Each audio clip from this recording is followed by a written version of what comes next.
Teman-teman, masuk lagi ya di channel bukan YouTuber. Nah, jadi di sini saya akan bahas tentang thumbnail yang kita bikin waktu itu ya di video pembahasan kita yang kemarin, yaitu pembuatan thumbnail. Nah, jadi buat teman-teman yang kemarin tidak nonton, nah jadi untuk thumbnail ini sendiri kenapa tidak ada tulisan ya, kenapa tidak ada keterangan di sini, karena thumbnail ini kita tujukan untuk thumbnail luar negeri teman-teman ya. Jadi ini kita subtitle ke bahasa Inggris, atau misalkan teman-teman nanti pakai judul bahasa Indonesia, nanti teman-teman subtitle lagi ya, supaya nanti tampilannya pakai bahasa Indonesia ya. Jadi tapi nanti untuk orang yang di luar Indonesia itu akan melihat judulnya sesuai dengan negaranya masing-masing. Nah, jadi karena di sini saya langsung aja pakai bahasa Inggris ya, artinya di sini saya memang target untuk luar negeri videonya. Jadi yang pertama di sini poinnya adalah thumbnailnya ya, seperti yang kita bahas kemarin. Jadi thumbnailnya itu sedikit sedikit ada kontroversi lah untuk thumbnailnya ya, untuk gambarnya, supaya nanti orang tertarik untuk membuka videonya, mengklik videonya. Tentunya thumbnail sendiri mengandung isi dari video yang akan kita bahas. Nah, tapi kalau misalkan thumbnailnya tidak sesuai dengan videonya, nah itu baru menyalahi aturan teman-teman ya. Oke, jadi yang kedua di sini kita akan membahas berapa RPM-nya ya ketika kita menggunakan judul atau menargetkan luar negeri teman-teman. Oke, kita ke bagian bawah dulu, kita akan cek performa dari thumbnailnya teman-teman ya. Nah, jadi di sini menurut tingkat jumlah penayangan ini nomor satu ya daripada video yang lainnya teman-teman. Jadi untuk rasio kliknya ini lumayan bagus ya, jika dibandingkan dengan yang sebelumnya itu di bawah 3% semua teman-teman. Nah, untuk durasi tonton ini masih kita pelajari sama-sama ya, untuk durasi tonton dimana titik turunnya penonton ya, kenapa juga seperti itu ya. Itulah kenapa untuk video target luar negeri ini kita bikin sesingkat mungkin, supaya nanti untuk persentasenya itu tidak terlalu jauh teman-teman ya. Di sini videonya cuma 4,27 ya. Jadi kalau misalkan kita bikin video terlalu lambat, nanti persentase penayangan juga makin jelek teman-teman.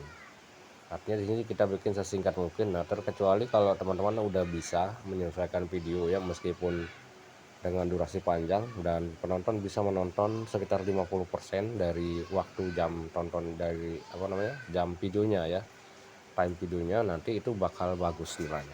Oke, di sini kita langsung aja ke RPM-nya teman-teman. Kita cek pendapatan dan RPM-nya ya. Di sini kita langsung loncat saja ke audiens dulu ya, apakah ini sudah tersedia apa belum. Ini untuk gender, ini pria 100%. Nah, jadi yang tertinggi ini masih Indonesia teman-teman ya. Jadi karena video-video sebelumnya itu pembahasannya pakai bahasa Indonesia semua ya, pakai narasi bahasa Indonesia. Jadi untuk video terakhir, sekitar 5 video terakhir saya pakai bahasa Inggris. Jadi makanya di sini untuk bahasa Indonesia masih dominan ya di sini.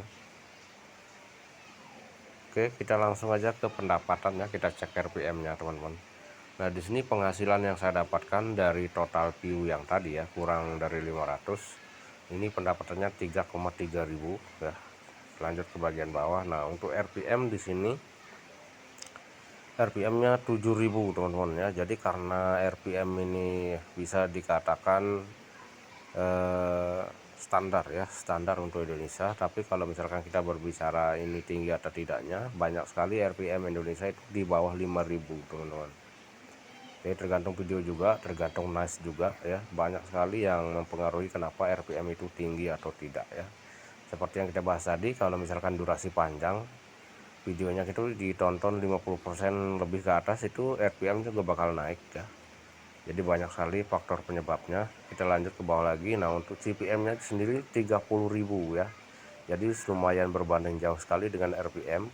Nah, jadi kalau misalkan CTR-nya bagus ya, rasio jam tontonnya bagus ya, persentase penayangnya bagus, tentu nanti RPM-nya juga bakal ikut naik teman-teman. Oke, kita cek video yang lain ya. Untuk RPM di sini tidak artinya perbedaan dengan CPM itu terlalu jauh. Kita cek video yang kedua terakhir yang sudah kita upload kemarin ya. Ini penayangan 416, dan untuk penayangan ini terbilang cukup bagus ya, karena nih durasi tonton rata-rata kita dapat 136, hampir 50% lah ya. Ini cukup bagus, dan rasio kliknya juga sekarang udah bagus karena kemarin sudah saya ganti thumbnailnya teman-teman, penanda bagusnya. Jadi untuk teman-teman yang punya rasio klik nggak bagus tapi durasi tontonnya bagus, sebaiknya teman-teman ganti thumbnail ya. Kita cek pendapatan atau RPM nya. Oke, di sini saya dapat 919 rupiah ya, bukan ribu. Nah, untuk RPM ini sangat rendah sekali teman-teman. Kita cek ya, jadi CPM nya juga terbilang cukup rendah. Jika video dapat dilewati, kita cek audiensnya.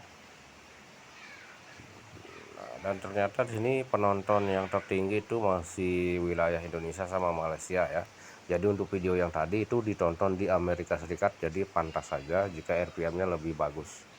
Nah, jadi untuk RPM Indonesia Malaysia ya sekitaran dari Asia itu sedikit lebih rendah ketimbang dengan negara-negara Eropa ya. Jadi untuk bagian negara Eropa itu RPM-nya cukup bagus ya, atau nilai iklannya itu lebih bagus.